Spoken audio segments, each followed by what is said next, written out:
make of it all? Are we getting the leadership that we should have from the government? Well, I don't think we have had. This COBRA today was something that Liberal Democrats called for 2 weeks ago. I'm glad it's at last happened, but it has meant that the government's behind the curve. Let's hope now they're bringing all the experts, all the people across the health service together. I'm concerned that they're not working as closely internationally as possible. Even within Europe, we have got some cooperation on preparation and early warning systems for pandemics. And Number 10 refused the request by the Department of Health to keep part of that. So I'm not sure of everything that can be done. Isn't it the case, Sir Ed Davey, that the EU disallowed, because we're not members of the EU anymore, our Health Secretary, Matt Hancock, to attend a meeting concerning coronavirus with other EU health ministers? Because we're not part of the EU, they said Matt Hancock can't come. My understanding was that in the past, the Department of Health have wanted us to remain part of that and to that to be part of the negotiation. And Number 10 doesn't want us to be part of that. I'm sure our European colleagues want us to be involved in cooperation. We've got things to bring to the table. And they've always wanted us to work with them. But Number 10's obsession with a hard Brexit, possibly even a no-deal Brexit, is getting in the way. And that's what worries me. So Matt Hancock, just to be clear on that, though, Matt Hancock wanted to go, and the EU said you can't because you're not a part of the EU. So who's being unreasonable?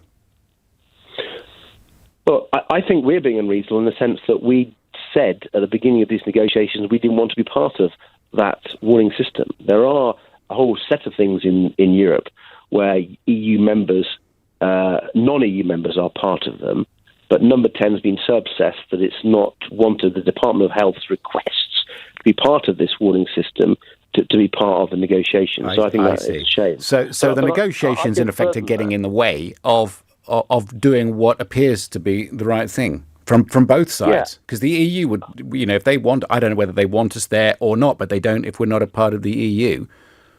Well, what worries me is that the Brexit negotiations are getting in the way of tackling the epidemic.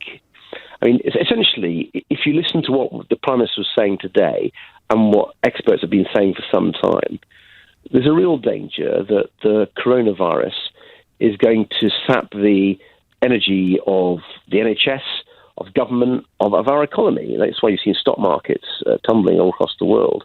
There's a real fear that this is going to be quite a massive thing. So what would you do now? Well, first of all, I'll tell you what I wouldn't do. I wouldn't be focusing on other things. I'd be focusing purely on dealing with crises like this and indeed the flooding crisis. And I wouldn't be setting self-imposed deadlines for Brexit negotiations. Why doesn't the Prime Minister go to the EU and Michel Barnier and say, look, we said we didn't want an extension, but that was before the coronavirus threat came along. Why don't we have an extension and give ourselves a space so we can both cooperate on dealing with this and the whole of government can be focused on protecting the safety of people across the UK. Well, they've only just turned up. To make priorities. I mean, the priority surely should be the health of the British people. Well, they've only just turned up, haven't they? David Frost leading our side, Michel Barnier leading theirs. We've got a team of 100 there. The planning and the preparation and the leaks, by the way, over the last few weeks have been painful. So, I mean, just sort of can't you do more than one thing at a time if you're a government? Of course you can. Let's remember these are the most difficult negotiations affecting the whole of government that we've ever had since the Second World War, at least. And they will be requiring an awful lot of effort. They're very difficult negotiations with massive implications. And so they do need a huge amount of effort from the government. And what I'm saying is that surely, given we've now got this unexpected new threat, which is, actually far more relevant to people's lives. It's about their health and the safety of their families. And also, we already know that the NHS is under huge strain.